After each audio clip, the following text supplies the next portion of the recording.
شهيد الوطن الطاهر دحمون. ولد الطاهر دحمون سنة 1928 مرمورة ببلدية بودحمان. تعلم القرآن الكريم صغير عن ابن عمه زيدان الذي درس بالأزهر الشريف والمغرب. انخرط في الحركة الوطنية منذ الأربعينيات.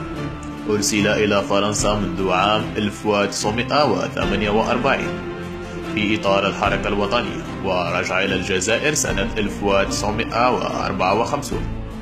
ثم دخل إلى السجن عزابة سنة 1955 عين مسؤول فوج وخاض عشرات المعارك، ومن أشهرها البطوم قرب الباخ والمشاركة في معركة أم الليل التي دامت 9 أيام، ومعركة مرمورة. واستشهاده كان بفجر يوم 29 ماي 1958 بمعركة مرمورة رحمه الله.